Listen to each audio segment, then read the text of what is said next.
Musta? May fresh anime na naman po tayo ngayon. Like and subscribe ka na rin kung natutulog ka ring nakahiga. At huwag kalimutang i-all ang notification bell nang lagi ka pong updated sa ating uploads. Salamat! Noong unang panahon, matapos tayong likhain ni Papa God ay sinunod nitong nilikha ang mga witches, kung saan binigyan niya ito ng mga kapangyarihan. At magsilbing gabay nga raw sa mga minamahal niyang tao.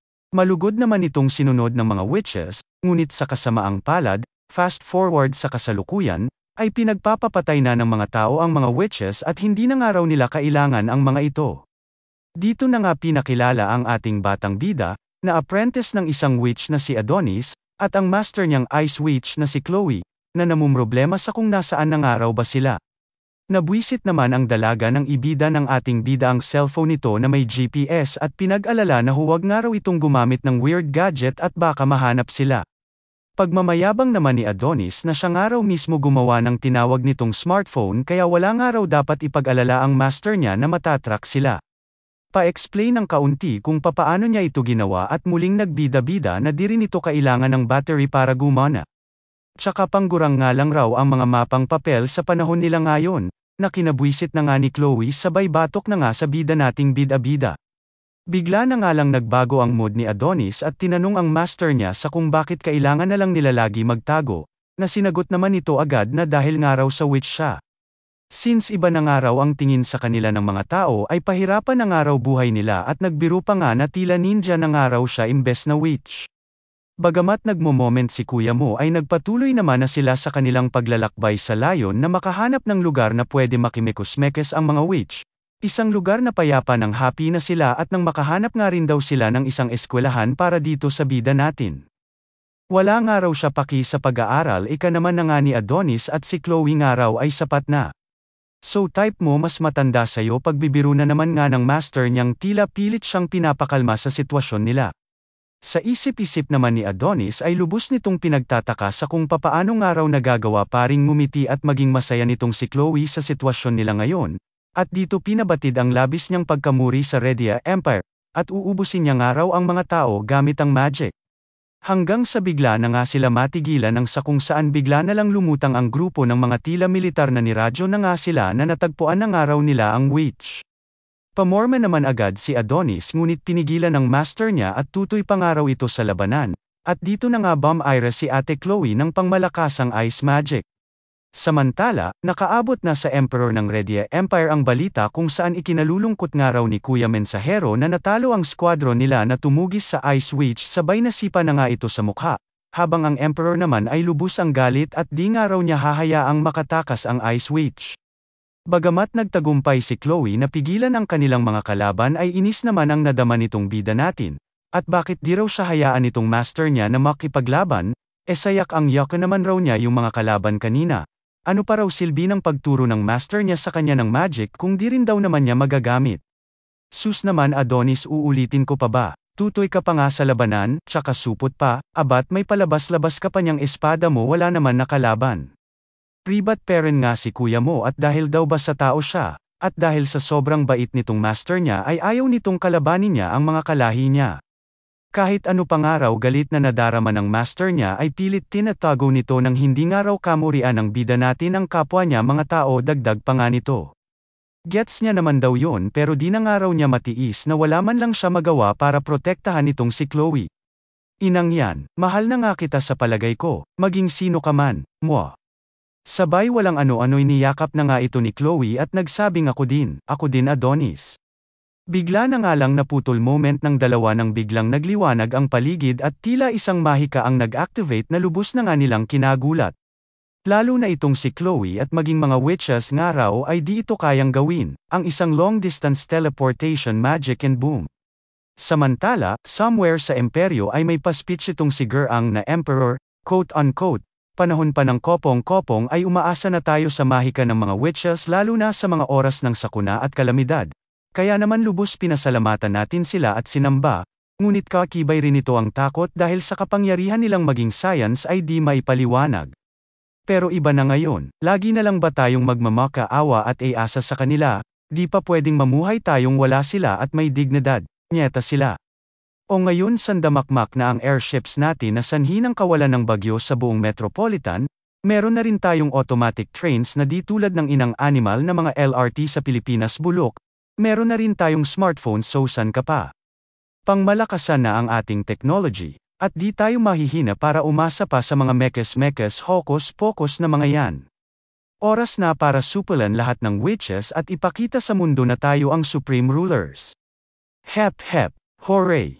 Isa pa, hep hep, hooray! Matapos nga ang speech nito ay binati ito ng ka-love team nito na dalagang nakapula at gandang araw ng speech ni Gurang, sabay dito na rin dumating mula sa teleportation ang bida natin at si Chloe na gulat na gulat. Sa wakas Chloe the Witch nagkita na rin tayo ika na nga ng Emperor, ito namang bida-bidang si Adonis Recta atake naman agad at tumakas ng araw itong si Chloe ngunit agad ding napigilan ng mga gwardiya. Na-trigger naman si ate mo at kung may halagang araw mga buhay nila ay bitawan nila ang kanyang apprentice, pangmalakasang mahika na nga ang bomb alot dito at nagtitimpi nga lang raw siya sa mga taong ito dahil kay Adonis, at ayaw nga raw niyang wala nang mauwi ang kalahi ang bida natin ngunit sobra-sobra na nga raw ang mga ito. Ngunit sa gulat ni Chloe ay bigla na lamang nawala ang kanyang mahika. Dito na nga muling nagsalita ang Emperor at ibinida ang kanilang imbensyon na nagpapawalang bisa ng magic. Lumapit na rin ito kay Chloe at dito pinunit ang damit ng dalagang witch na sinampal pa nga habang binabanggit, na sa likod ng kapangyarihan ng mga witch ay mga pepepepepepetsuging babae lamang ang mga ito. Maging mga Doro-demonyong mga taong nasa paligid ay todo picture na nga sa kawawang witch na lubos kinagalit na nga ng bida natin. Nabwisit naman na nga ang Emperor sa kanina pa maingay na bida-bidang bida natin kaya iniutos na patayin na nga raw ito. Siyempre to the rescue naman si ate Chloe na todo nagmakaawa na nga sa Emperor at wala nga raw kinalaman dito ang bida natin, na katulad nga raw nila ay tao rin. Kinidnap niya lamang daw ito at ginawang alipin. Kaya huwag na nga raw nilang idamay at hayaang siya na lamang ang mamatay. Habang todo nagmamakaawa ang dalaga ay todo ngawa naman itong binata dahil walang magawa, hanggang sa maglabas na nga ng 45 ang gago at itinutok sa kanyang noo. Dito na nga nagpasalamat sa lahat si Chloe at nakilala nga raw niya si Adonis sabay pa flashback sa kung papaano nagtagpo ang landas nilang dalawa. Hahabol pa nga sana ng I love you si Chloe ngunit pinaputukan na ito ng Turrent-adong Emperor. Abat di pa nakentento ay pinaulanan pa ito ng sandamakmak na bala ng mga ito sa harap ng bida nating ngumangawa at walang magawa. Mga wala talagang awa at muli pang nilapitan ang bangkay ni Chloe at pinugot ang ulo nito na siya nang ang ibinandera nitong Emperor sa constituents niyang mga hinamungkal na animal. Habang ang bida naman natin ay binalot na ng puot at galit sa mga kaganapang kay Pait. So ayun, flash forward sa hinaharap after 10 years, ipinakita ang isang presinto kung saan nakakulong ang mga payatat na ito. Kasama na rin itong si Ate Pink ang buhok na nagngangalang Doroka na ibinigay ang rasyon niyang tinapay sa dalawang nag-aagawan ng tinapay. Lumapit naman kaibigan nito at bakit daw ibinigay nito ang tinapay niya, ika naman ni Doroka na okay lang naman daw dahil malakas pa naman daw siya. Drama naman nga si Ate Blue ang buhok at mas lumala pa nga raw ang mga kaganapan sa kabila ng advancement nila sa technology, panay pa rin ang digmaan at inakalang kapayapaan matapos masupil ang mga witch ay fake news lamang. Gamit ang mga puppet ay pilit pagpapalakas loob naman ang bigay nitong si Doroka sa kaibigan na nawawalan na ng pag-asa, hanggang sa matigilan na nga sila ng isang gwardiya ang pumasok sa kanilang selda at hinahanap si number 218, takot naman ang nadama ng lahat at di na nga raw bumabalik ang sinumang kinukuha ng mga ito. Gulat naman ang nadama ng magkaibigan dahil si ating blue hair ang may hawak ng numerong 218. Naiyak na nga lang si Ate Blue nang pagpalitan ni Doroka ang kanilang numero at siya nang ang sumama sa mga ito. Bumungad na nga kay Doroka ang isang baklang tangatanggang Ennial powder ang ginamit na pang-shave, at nagulat ng malamang ibubugaw siya nito sa kung sino. Kinuna na nga siya nito ng picture ng mas end na sa customer niya, ngunit palaban nitong si ate mo at kinagat na nga ang daliri ng baklang ito. Rekta takbo na nga si Doroka habang hawak ang nakuhang cellphone ng bakla at dito sinubukang buksan ang mga selda sa pamamagitan ng cellphone.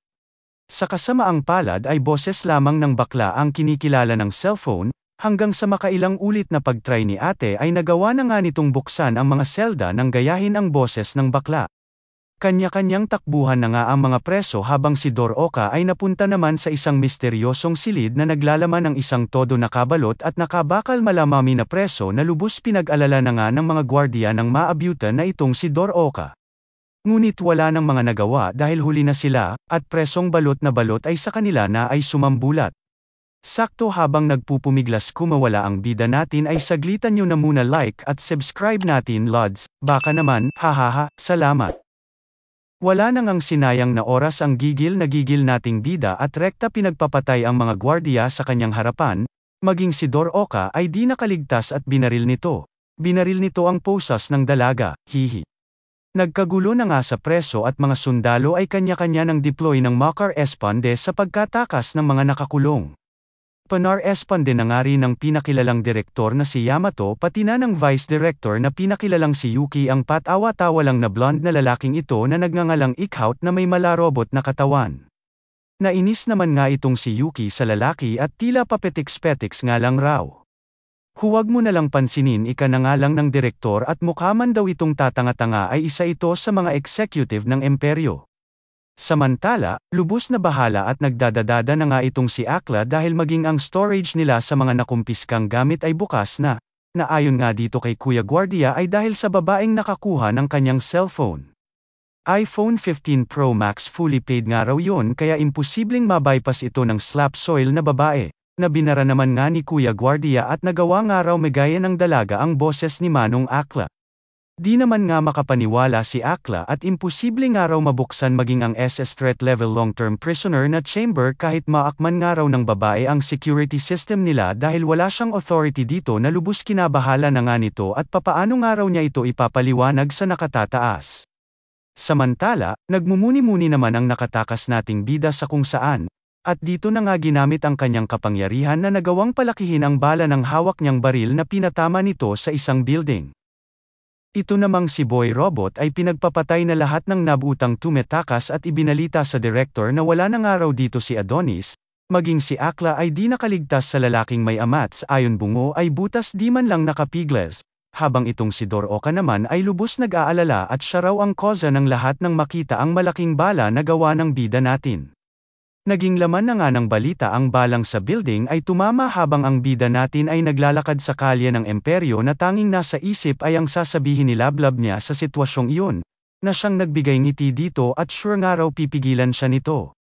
Bagamat 10 taon na nga raw ang nakalipas ay sariwa pa rin sa alaala ng ating bida ang boses at mga ngiti ni Chloe sa mga huling sandali nito sa mundo.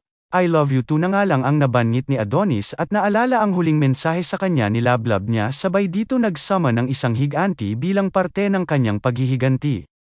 Wala nang ang sinayang na oras ang bida nating puso ay nanggagalaiti, at mga tao ay sinimula ng unti-untiin habang binabaybay na nga nito ang lungsod patungo sa kastilyo ng imperyo at hintayin nga raw siya ng pas ang inang animal na emperor. Di na nga rin magkaundagaga ang mga sundalo maging itong si director na tinanong kung naipasa na nga raw nila ang balita sa emperor. Ayon naman kay Kuya Kanang Kamay ay sinubukan na nga raw nila ngunit naharang daw at pinabatid ng reyna na may sakit nga raw ang emperor. Kaya naman isinakamay na lamang ng director ang decision at idineklara ang state of emergency. At dito iniutos na ipadala lahat ng air-ground support nila sa laban pati mga sundalo nila nang mapigilan ang ating bida. Mula sa malayo ay natano na nga nila ang higanti at dito nabalitaan ang tungkol sa nawawalang quill o panulat na weapon nga nitong si Adonis kaya napagtantong gawa ito sa mahika ng bida natin. Di mas okay ika na nga ni director sabay hinanap ang magic photon suppression device na pangontra sa magic na ginamit nila 10 years ago. Ayon naman kay Kuya Extra ay nasa underground storage raw ito ngunit di sila sigurado kung gumagana pa raw ito. Ipinaubaya na nga ito ng director kay Yuki at emergency na nga raw ito. Sa unti-unting paglapit nga ng ating bida ay unti-unti na ring bomb iron ang atake itong mga sundalo, na tinalo pa stormtroopers sa Star Wars sa katangahan sa pag-target at wala man lang tumetama na bala sa ating bida, sabay ribat naman na nga ni Adonis na siyang bomb asek lang sa mga ito. Eksena na nga si ating narrator at sinabi na ang pagkakakulong nga raw nitong bida ng 10 taon ay hindi na sayang. Imbes ay nagsilbing daan para mas mapalawig pa nito ang kaalaman ng kanyang kapangyarihan sa pamamagitan ng pagtitraining ng kanyang isipan sa nasabing kulungan at pinagplanuhan ang pagpatay sa buong sangkatauhan. Since di nga raw ito witch ay gumagamit ito ng written-style summoning magic sa pamamagitan ng kanyang quill o panulat, na imposible nga raw ma-master kung wala kang magaling na teacher. Sa tindi nga raw ng galit nito ay wala itong nakikitang pagkakaiba sa mga tao noong nakaraang 10 taon na mga tao sa kasalukuyan na uubusin nga raw nito't papatayin. At ayun na nga, muling nag-summon at sa pagkakataong ito ay isang kambal na Rattata revolver. Sabay nakangising pinagraratrat na nga lahat ng taong abot ng kanyang mga bala. Tila baliw na nga ang bida natin at ang ganda nga raw tignan ng mga nakabulagtang sangkatauhan ngunit mga luha sa kanyang mga mata ay di na malayang umaagos na. Dito na nga siya naspota ni Boy Robot at kinumpirmang si Adonis o tinutukoy nilang witch apprentice, nalulan nga raw ng higanti sa mga kamay nito, kaya naman iniutos na ng director sa mga jet fighters na atakihin na ito ASAP. Sunod-sunod na bomba na nga ang ibinato ng mga ito sa bida nating binatilyo, pew pew pew dito, boom boom boom doon so ayon, bida natin ay tumilapon. Samantala sa kung saan, todo effort naman itong si Ate Dor Okamo na tinutulungan ang mga tao, at muli, sinabing siya nga raw ang dahilan ng mga ito kaya pipigilan nga raw niya ang bida natin. Si Kuya Adonis mo naman heto nakahilata sabay Emperor ay pinakita na rin na nakahilata, na nagising mula sa pagkakatulog at maingay nga raw sa labas. Huwag nga raw itong mag-alala naman itong masikasong misis niyang sexy na mabait pa, na malaman-laman na lamang natin kalaban pala na kinokontrol lamang ang Emperor na all this time which din pala tas kapatid ng bayaw ng lolo ng pinsan ni Magtanggol tas Cardo Dalisay ay sus inay, hahaha. Lubos nang hihina na nga itong Emperor na may sakit na ngang wala raw lunas kaya malapit na nga raw ang kanyang oras. Ito na raw ata ang karma at sumpa sa kanya ni Papa God sa kanyang mga nagawa ngunit wala nga raw siyang pinagsisisihan dahil para naman daw ito sa sangkatauhan, at wala nga raw kasaganahan hanggat witches ay kanilang inaasahan. Di nga raw matututo ang mga tao kung laging nagpapauto at walang lugar ang magic sa mundong ito, kaya tama lamang raw ang kanyang ginawa dagdag pa nga nito. Sabay nagpasalamat sa kanyang reyna at ito nga raw nagsilbing bulaklak sa mundo niyang puno ng pagkawasak. Samantala, habang lumalandi si Manong Emperor ay lubos naman ang pagkabahala ng kanilang hukbong militar at naubos na nga raw ang kanilang mga pinadalang tauhan. Dito na nga dumating sa eksena itong si Dor Oka na subok pinigilan ang ating bida na pumatay pa, na agad naman ngang namuka ng ating bida. Tama na, dami mo nang binawian ng buhay at pinatay, na namumuhay lang naman sa imperyo ng tahimik at matiwasay, ika na nga ni ate mong pasaway. Sinabi rin nito na mga inosente raw ang tao, na tila mas nagpagalit patuloy kay Adonis kaya ayon, tinairas si kuyang hawak nito. Nalubos kinagulat na nga ng bida-bidang dalaga. Inosente ba kamo, Bob ong ina mo ka, wala ka nangang like at subscribe wala ka nangang ambag boboses ka pa, ano alam mo sa pinaglalaban ko, at ang pinanggagalingan ng galit ko sa mga tao hype na yan lahat yan kalaban ko. Hanggang sa matigilan na nga ito nang banggitin ni Ate Dor Oka ang pangalan ni Chloe at hindi nga raw magugustuhan ng master niya ang mga pinaggagawa niya. Na-trigger na naman nga si Adonis na lubos ng lisek ang mga mata at huwag nga raw mabanggit-banggit ni ate ang pangalan ni Chloe. Ano raw ba paganap nitong naitang babae na ito? Pinadala raw ba ito ng mga tao para linlangin siya? Sa bagay ganoon naman daw talaga mga galawan ng tao, madumi, di marunong lumaban ng patas, kunoy sila ang batas. Kung di nga raw sana sila dinaya dati ay buhay pa nga raw sana si Chloe, kaya wala kang alam na kung sino ka mang pesteng babae kapang gigigil na nga nitong bida natin sa bida-bidang dalaga.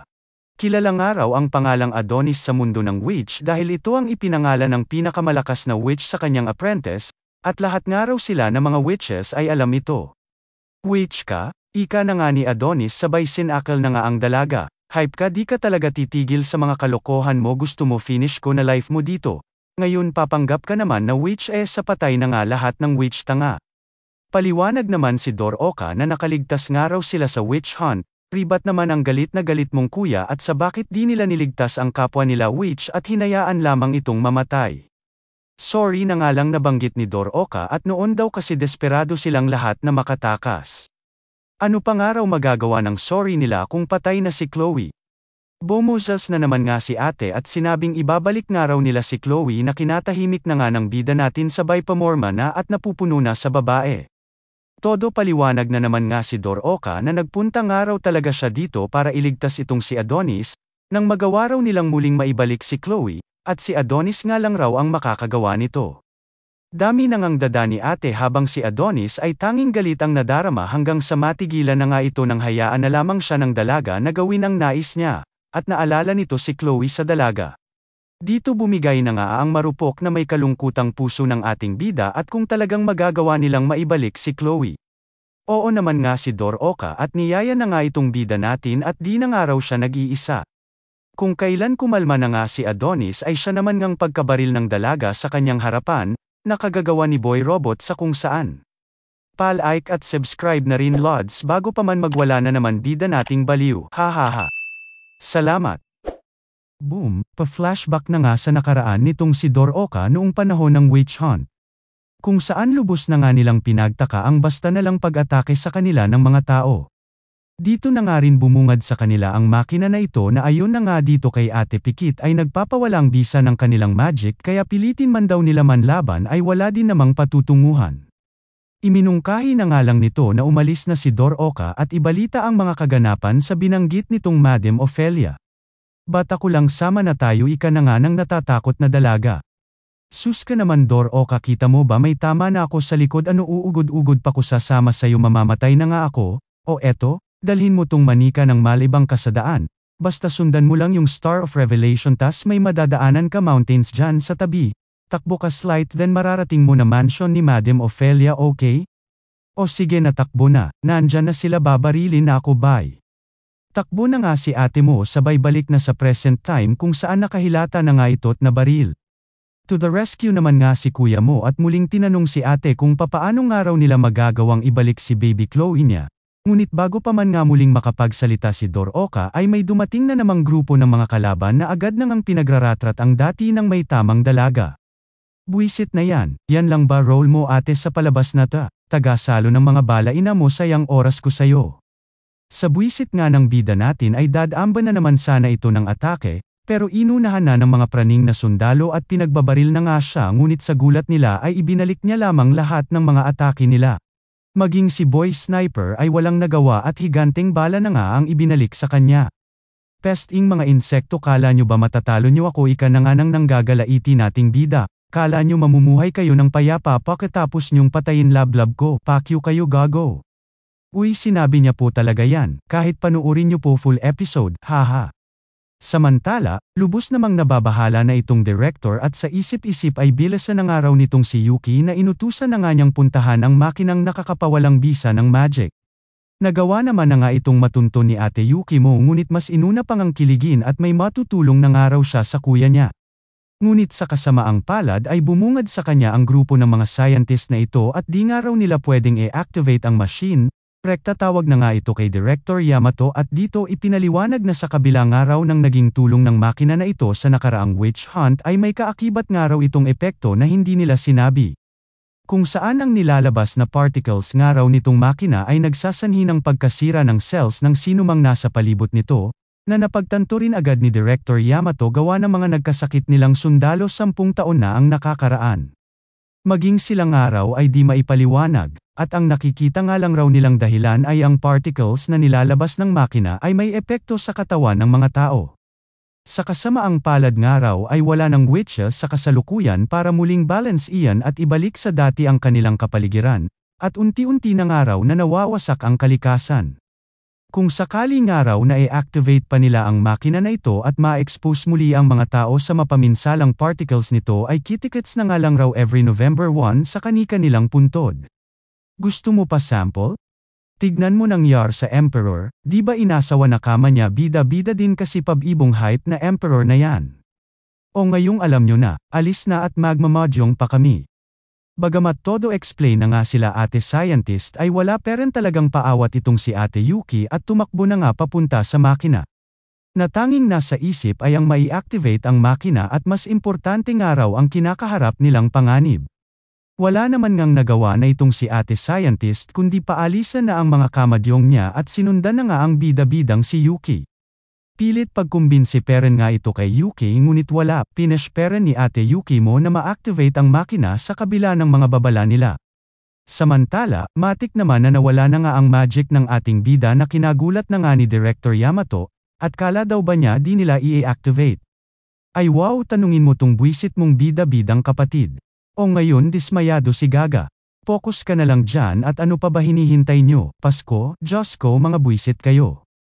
Wala naman nangang sinayang na oras si Director Yamato at pinalusob na ang kanyang mga sundalo. Takbo na nga lang si Adonis at wala na nga siyang magamit na magic ngunit talagang nilapitan siya nitong isang sundalo, at dito rekta pinugutan ang walang lab ang nagmahal lang naman. Nagbunyi na nga ang lahat ng makita ng mga kapwa sundalo nito na daladala na ng bida-bidang sundalo ang ulo ng witch apprentice. Todo celebrate na nga sila at nairaos na ang kaguluhang paganap ng bida natin. Inanunsyo na nga ng director sa lahat na matagumpay na nga raw nilang natalo ang kalaban at good work nga raw sa lahat. Ngunit huwag nga raw silang pakisiguro muna at kumpirmahin muna ang pinsalang nagawa sa kanilang nayon at secure na nga raw ang katawan ng ating bida. Ayon naman sa director ay masyado pa nga raw bata ang nakapatay sa witch apprentice. New recruit nga raw ito mula sa Armored Foot Soldiers. Ika naman ni Kuya sa likod at ng bandang hahanapin na sana nito ang profile ng sundalo ay binara ito ng director at unahin na nga raw ang kalagayan nila Yuki at ni Director Theta yung scientist kanina. Samantala, ayon, duguan na nga ang dalawang babae gawa ng exposure sa makina na kanya-kanya na nga sa kani-kanilang mga stretcher. Abat akalain mo yun talagang bumangon pa itong emperor makapag-speech lang ukol sa nakaraang mga kaganapan na gagawa nga naman ng pagiging bida-bida sa politika Diyos ko Philippines S.U. Quote-unquote, magic survived, those abominable occult arts still remained in this world, that boy we took from the witch's hand 10 years ago has been unleashed upon the world, it's the worst possible outcome, this is truly a disaster. Long-term prisoner and witch apprentice, Adonis, despite being human like us, that fiend was a remnant of the terrible old world enthralled by magic. Even after 10 years we have failed to determine how he used magic as a human. Looking back I cannot help but feel enraged that I allowed him to live. But fear not, my people. This is Radia, the pinnacle of the world, the power of science that we have acquired and our iron-willed troops will yield to no evil. Let the flames of pride burn in our hearts, be proud you were born human in the Radia Empire. The old world is gone, God is dead. This nation is now God. Sabay post na nga ni ate mo sa pinapanood at pa-English pa daw ang pota. Ayon naman nga dito sa teacher nila ay marami-rami nga raw sa mga kaklase nila ang namatay, ngunit sa kabilang araw ng masamang balita na ito ay tuloy pa rin ang kanilang exams bukas at mag-move on na nga raw sila ay wow matindi di tulad sa Philippines umulan lang wala na klase, hahaha.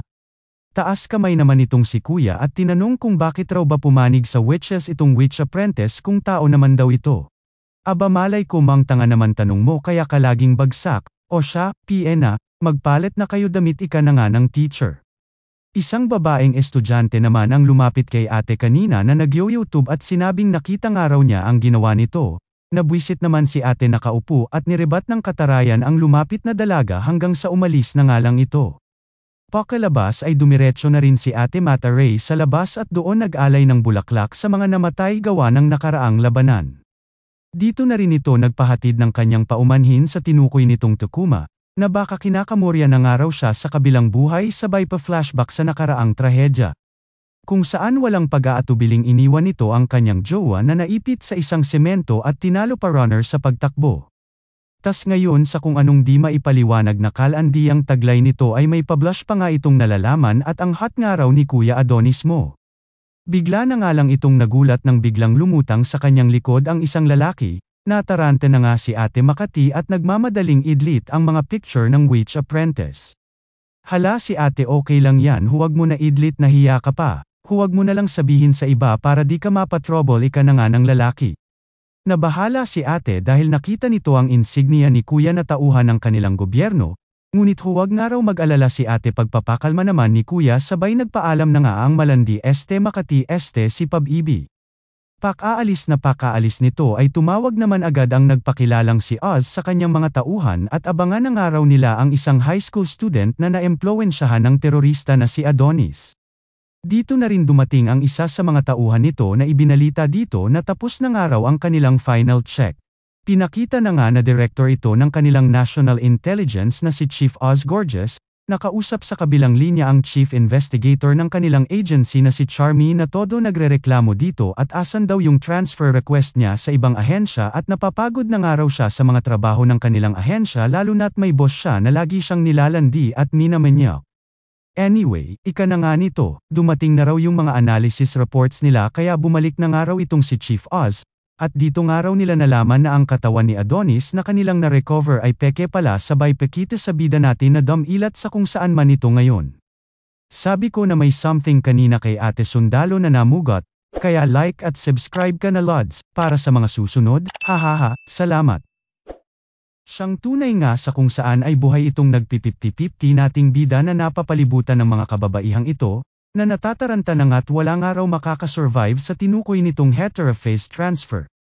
Tirik na nga mata ni kuya mo sa sakit at nagkokombulsyon hanggang sa may lumapit na sa kanila na isang matandang nagngangalang si Madam Ophelia, at huminahon nga raw sila sabay ginamitan ng mahika si Adonis nang bumalik na nga raw ang wisho nito.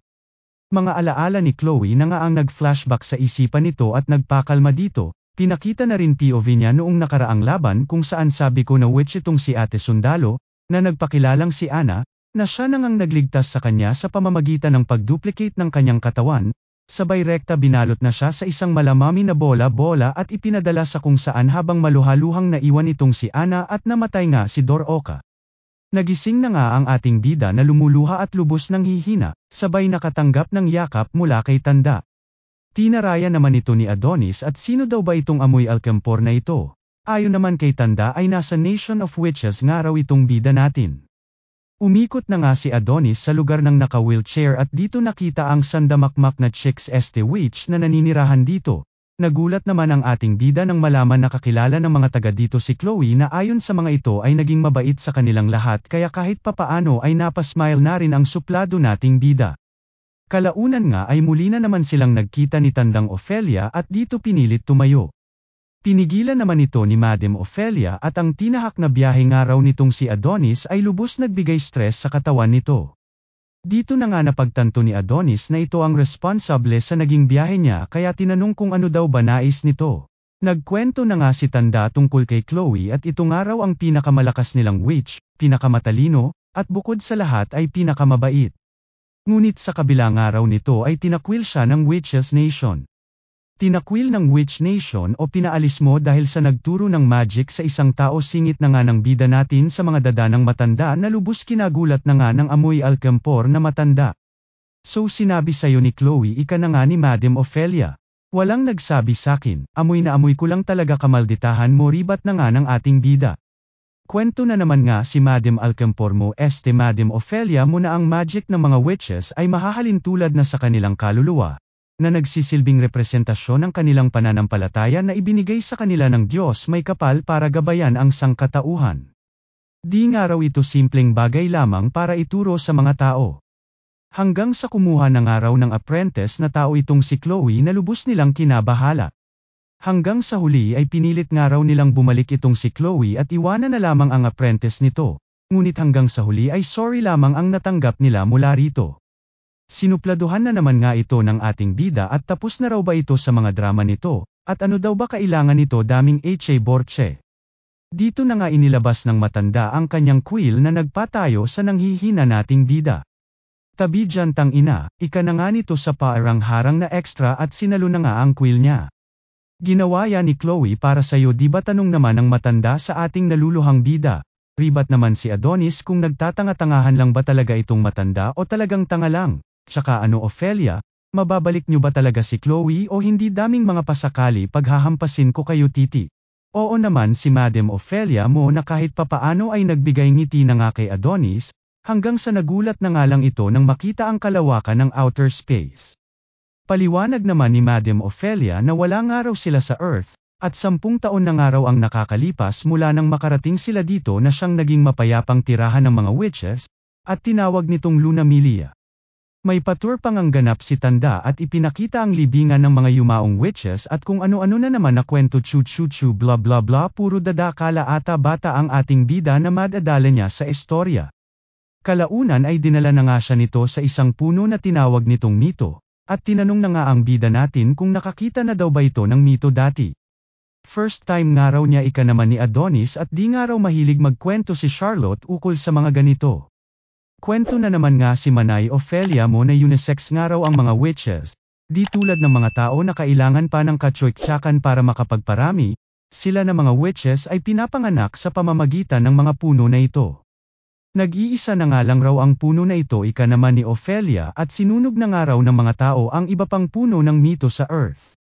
Natigilan naman si Adonis nang makakita ng chicks sa puno na tila kahawig nilablab niya, sabay tinanong na nga ang matanda kung si Chloe daw ba ito. Pinabulaanan naman ito ng matanda at katawan nga lang ito na naghihintay ipanganak, at kakailanganin nga raw nila ang kapangyarihan ni Adonis nang maging si Chloe ito.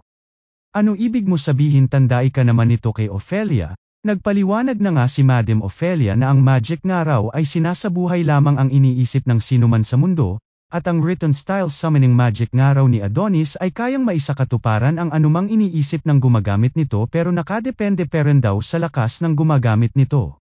Example nga raw, ang memorya. Mga memorya ni Chloe na pwede niya ilagay sa puno na maaaring magbigay daan sa muling pagkabuhay nito. O siya, sabihan mo na lang ako pag handa ka na sabay nagpaalam na nga ang matanda sa kanya. Naiwan na ngang nagmumuni-muni itong binata hanggang sa lapitan na siya nitong si Anna, sobrang lapit na napatayo ang ating bida at di nagustuhan ang nakita sa palda. Wala man lang daw ba itong sasabihin sa kabila ng pagkamatay ng kaibigan niyang si Doroka? O bakit kasalanan ko ba yun ika na nga ng ating supladong bida? Paplano-plano kayo tas noong nagkaaberya ako sisisihin nyo dagdag pa nga nito sa paiyak-iyak na dalaga.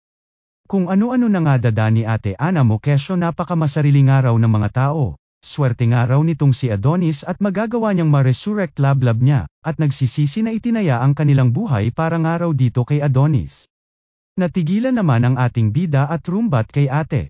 Bakit ba kamo, di ba kaya nyo ako niligtas para buhayin si Chloe na kinagulat na nga ni Ate Ana mo sabay pa flashback kung saan may pa-warning si Doroka bago ito mamatay na umalis na nga raw agad sila Adonis at Chloe sa Witch Nation at gagamitin lang sila ng mga ito.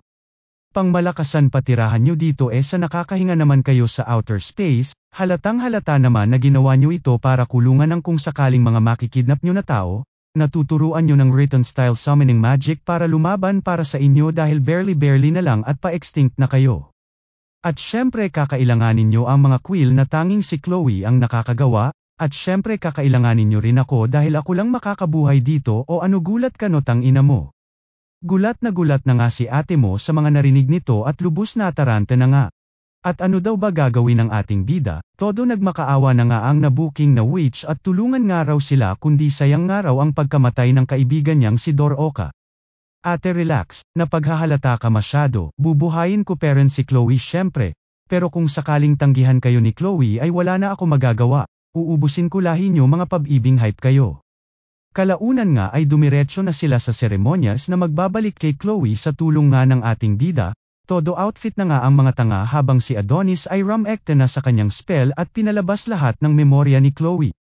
Unti-unti na nga itong pumasok sa katawan ng dalagang nakasilid sa prutas ng puno ng mito, at dito napa-flashback na naman ang ating bida sa mga memories nila ng lablab niya. Noong mga panahon na tinuturuan siya nito ng constellations, na tila kahapon nga lang raw ika na nga ni Adonis.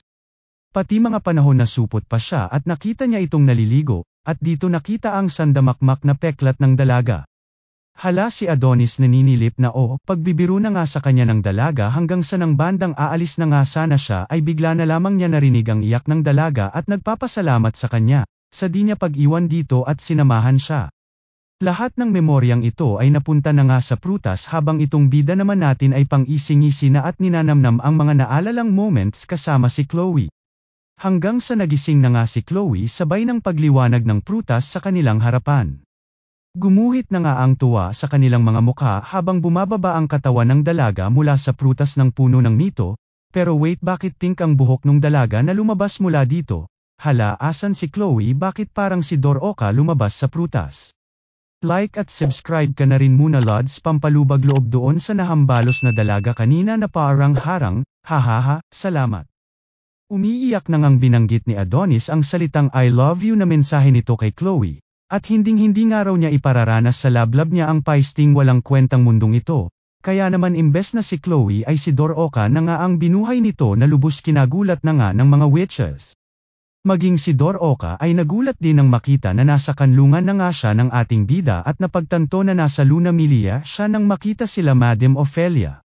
Lubos nagtaka na nga ito at bakit daw ba siya nandirito at ang huling naaalala nga raw niya ay nabaril na siya sabay na bulantang na nga nang makita na hubot-hubat siya sa harap ng ating bida. Agad lumayo na nga si ate mo at nagsorry sa bida natin dahil nakita daw nito ang bowl niya at alisin na nga raw nito sa memorya niya ang mga nakita. Dami mo sinasabi o ayan magdamit ka na, niligtas mo ko sa Redia Empire kaya patas na tayo ngayon ika na nga ni Adonis sa nagtatakang dalaga. Di na nga natagaw ni Madam Ophelia mo ang kanyang pagkainis at di nga binuhay ni Adonis si Chloe at imbes ay si Doroka ang binuhay. Sa kabilang araw ng pagtulong nila dito, pagsasakripisyo tas pagtugon nila sa mga sugat nito ay ito pa raw ang igaganti sa kanila ng binatang ito. Maging mga witches sa paligid ay nakisoso na nga rin at ano pa nga ba daw ang aasahan nila sa isang pipitsuging tao lamang, na walang utang na loob at pagmamahal sa master nitong si Chloe. Maging si Doroka ay napagbuntunan na nga rin ng pagkadismaya ng mga ito at tinanong kung may mga sinabi daw ba ito sa bida natin, di naman nakaimik ang dalaga kaya sumingit na sa eksena si Adonis. Ang dadaldal nyo lalo ka natanda, di ko bubuhayin si Chloe at desasyon ko yun. Kung may angal kayo di miyaw ano magagawa nyo. Aba bida-bida ka na boy baka nakakalimutan mo tao ka lang ika na nga ni Tandang Ophelia sabay nagulat na nga nang makita ang mga kakaibang liwanag sa kanilang paligid na kinang-isi na nga ng ating bida, sabay pinakita ang tila isang tracker na tinanggal nito sa kanyang katawan and boom. Siyang tunay nga ay nagsilutangan na ang mga sundalong tao sa kanilang paligid na inuna nang sunugin ang natitirang puno ng Mito Tree na tanging paraan para makapagparami ang mga witches. Dito nga rin bumungad sa kanila si Director Yamato na todo naka-armor na tinrastok agad ang bida natin. Grabe naman siya wala man lang ba pa thank you dyan at sinadya kong magpatrak sa inyo ika na nga nang aasar nating bida. Samantala, respo naman sana agad si Ate Ice Witch sa nasusunog na puno ngunit binasek lamang ng isa sa mga sundalo ayon na first blood. Santa Maria, sigaw na nga ni Madam Ophelia mo na pangalan ng isang witch na agad nagbigay armor na nga sa kanilang mga witch. Nagsimula na nga rin maglaban sila Director Yamato at Adonis at dito nadali ang mukha ng ating bida, ngunit naaga naman ni Adonis ang dalang baril ng kalaban. Pang-ising-isi na nga ito at pinagbabaril ang director ngunit may kakapala ng armor nito kaya armor lamang ang nadadamage. Ano na kuya, kala ko ba papatayin mo ko ika na nga nang aasar nating bida na natigilan na nga ng umeksena itong si Doroka. Samantala, kawawa na nga ang mga sundalo nang magsimula ng lumaban ang mga witches, isa na nga dito ang malanding ahas mong friend ahas na witch na pinagkakatay na nga ang kalaban nito. Dagdag na nga rin itong si Ate Gem Witch na pinatigas lahat ng titigas kila kuya. Di rin nagpahuli si Ate Mambabarang at kinulam ang mga sundalo, kaunting pa na rin mula kay ate, at kay ate na descendant ni Hashirama Tenju. At syempre papahuli ba naman itong bida-bidang matandang ito na pinalutang lahat ng sundalo sa kanyang paligid, sabay inipon sa isang malaking bola na kalaunan ay pinisak tila isang kuto, na durodemonyong ngisi na naman nga at napakahina nga raw ng mga tao.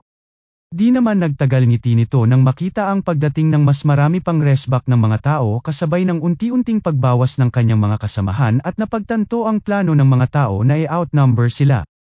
Samantala, somewhere sa Earth ay pinakita na nga ang payat at nanghihinang katawan ni Director Theta na bilang na nga lang raw ang oras sa mundo at na-expose nga last time nang i-activate nila ang makinang nakakapagwalang bisa ng magic, kung saan ginigisa na nga nitong si Kalbo at bakit daw may mga witches pa.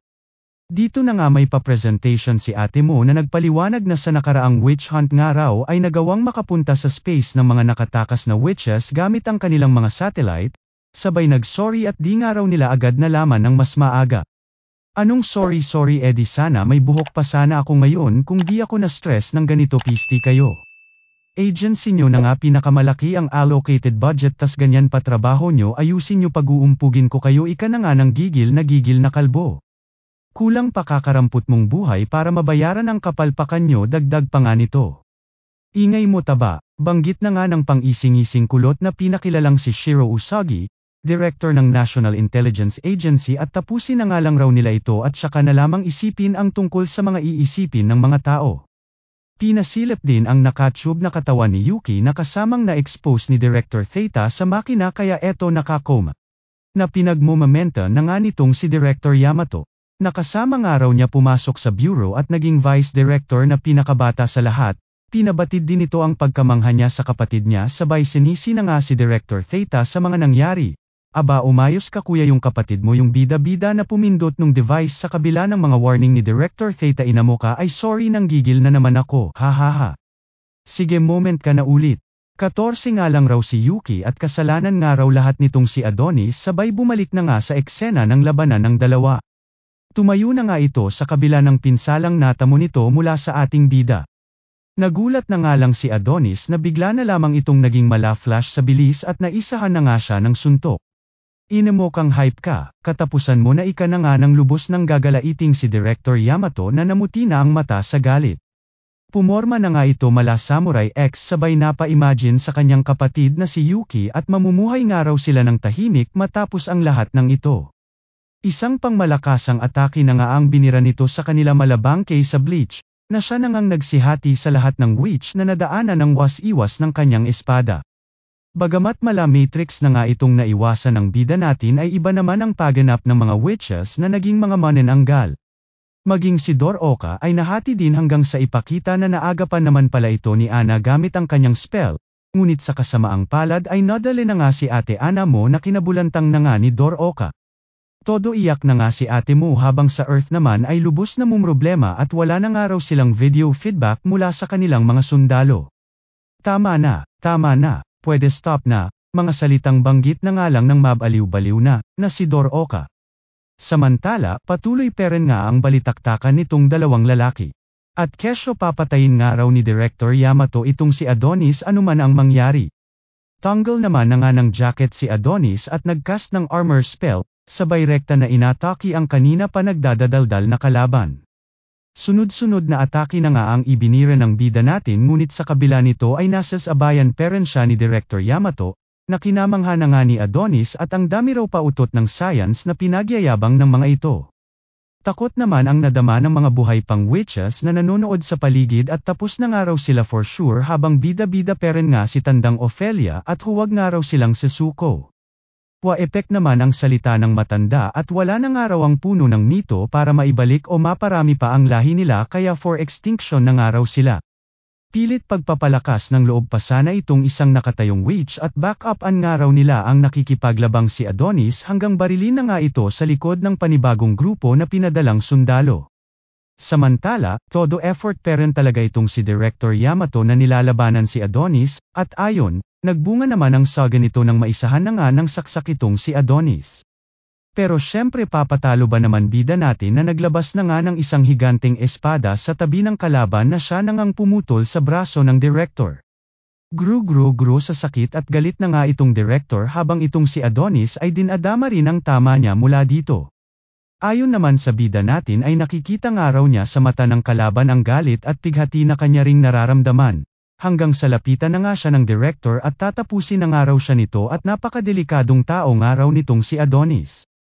Mamatay ka na hayop ka sigaw na nga nito and boom, balik sa Earth kung saan namumroblema pa rin ang mga tao at wala pa rin silang matanggap na feedback mula sa mga sundalo, hanggang sa kalaunan ay nakatanggap na nga sila ng video mula kay Director Yamato, na nagsasabing nanalo na nga raw sila kaya ipaalam na agad nila sa Emperor, parang may something sa mata niya guys, alam ko brown mata nung Director hahaha, like at subscribe ka na rin Lods kung napansin nyo din po, salamat. Di nga tayo nagkamali at may something sa mga nakaraang kaganapan, kung saan ang bandang tutuluyan na nga sana ni Director Yamato itong si Adonis ay umeksena pala itong si Doroka na ginamit ang kanyang mahika na tinawag nitong Love Spell Mandragora, kung saan di na nga makagalaw ang mga apektadong kalalakihan, na may markang puso-puso sa kanilang katawan. Agad na ngang nilapitan ni Doroka si Director Yamato at tinanong kung ito raw ba ang kanilang leader, na lubos na ngang pinagtataka kung papaanong di niya makontrol ang katawan niya at tila nasunod lamang sa dalaga.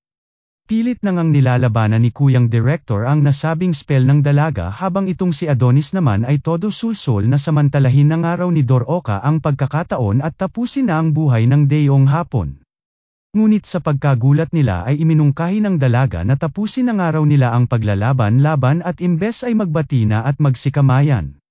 Mag-promise nga raw itong si Director Yamato na di na kailanman aatakihin pa ang mga witches at maging itong si Adonis. Mag-promise raw ito at tatanggalin niya mabilis pa sa alas 5 ang kanyang spell, pati na rin mga kasamahan nitong mga sundalo ay papakawalan niya dagdag pa nga nito. Na ano ka na Dor-oka, katulpa more na hype ka baka nakakalimutan mo pinatay ng mga yan si Ana na best friend mo. Tsaka tumingin ka nga sa paligid mo seryoso ka papakawalan mo kumatay sa lahi mo litanya na nga ng bida natin kay Dor-oka at apakatanga nga raw. Pag di mo yan pinatay ikaw papatayin yan sa Smeriasep naman talaga. Siyang tunay nga ay nagawa ng makagalaw ni Director Yamato na pinagbubugbog na nga ang tanga-tanggang dalaga. O ayan, romansahin mo Kamaoko kung di ka ba naman tanga ano ka pinanganak kanina banat na nga ng Director habang binabanatan ang gaga. Ay sabagay kanina ka palang pala pinanganak literal, pero di yun rason para kalimutan mo ang ginawa ng lahi nyo lalo na nitong tanginang Adonis na ito sa aming mga tao panggigigil na nga nitong si Director Yamato. Sinisi na nga rin ito sa kanila ang nangyari sa kanyang kapatid at kung wala nga raw sanang magic ay wala ring sanang pinag-ugatan lahat ng mga kaganapan ngayon, ika na nga ni Boy Sisi hanggang sa rumbat na nga ang dalaga na siya rin naman daw na sandamakmak na ang pinatay, na nagpatigil na nga kay Director Boy Mapanisi. Di mabilang na buhay na nga raw ang dumb anak sa magkabilang panig simula pa noong witch hunt magpahanggang ngayon, at since may science na pinagmamalaki na nga raw ang mga tao ay ano pa nga raw ba ang makukuha nila sa pagpatay sa mga natitirang witches na di naman sila inaano ika na nga nito sa gago. Dati naman daw magkakaibigan ang tao at witches kaya why not tapusin na nga raw nila ang sigalot ngayon, at magsimula nga raw sila sa pagpapaalis ng kanilang sundalo. Pilit pagkumbinsi na nga si ate mo sabayan pa ng todo-todong love spell nito kay Director Sisi kaya napapa-flashback na nga si kuya mo sa tindi ng resolve nito sa sarili, at siya nga raw si Director Sisi Yamato at di siya papatalo sa simpleng spell lamang ng bruhang ito. Sa tagal nga ng pagmumuni-muni ng dalawa ay sumapaw na itong si Adonis na siya nang ang sumaksak, sa puro sisi ang dada at putak, at tanging paghihiganti nga lang raw ang meron siya at mangingibabaw. Love spell, mukhang may maiaambag ka din pala ika na nga nito kay Dor-oka sanay abot na nga ng kamay niya dito at gamitin nga raw nila yun para ubusin lahat ng tao. Samantala, agad ipinabatid na nga nila sa Emperor ang mga kaganapan ngunit at sinabing ongoing pa rin nga raw ang bakbakan nila Director Yamato sa mga nasabing witches, medyo mahina nga raw data nila kaya eto lang sa ngayon ang detalyeng nakuha nila dagdag pa nga ni Kuya Mensahero. Tila baliw na nga itong Emperor at kung ano-ano na ang pinagsasasabi. At sigurado nga raw siyang mauubos ang witches pati na rin ang witch apprentice na si Adonis. Patayin nga raw nila silang lahat sabay buwahahahahahahahaha. Pati si Kuya Mensahero ay di may tago ang pagtataka sa asal ng kanilang emperor. Talunan nga raw itong mga witches at tumakas sa moon banat na naman nga nitong emperor. Sabay ni romansa na nga ang misis niya at per-in nga raw siya nito. Sa wakas na wakasan niya na nga raw ang mga witches sabay malabaliw na tawa na naman nga nito, buwahahahahahahahaha. Abat may papalakpak din nga sila kuya mo. Baliw ampota naman ang sa isip-isip ni Kuya Mensahero mo. Tila aso na nga itong yakap-yakap ang kanyang asawa hanggang sa nag-activate na nga ng spell itong asawa sabi ko na witch isang love spell at binulong sa emperor na mamatay na nga raw ito. Okay naman nga si Tanda habang may pa-background music pa ang mga tanga. Pang-ising-isi na ngang naglakad ang Emperor papunta sa gilid ng building na kinabahala na nga ng mensaherong sundalo, ngunit walang magawa at nasa ilalim na nga ng spell itong matanda. Go sexy, go sexy, go sexy sexy love, pag-cheer na nga ng queen dito hanggang sa makaakyat na nga sa kanto ng building itong Emperor. Pilit pagpigil peren nga si kuya sundalo mo ngunit wa epek sa Emperor na may tama sa ulo. Teary eyes pa nga ito at love na love niya raw queen niya kaya ginawa niya lahat para dito.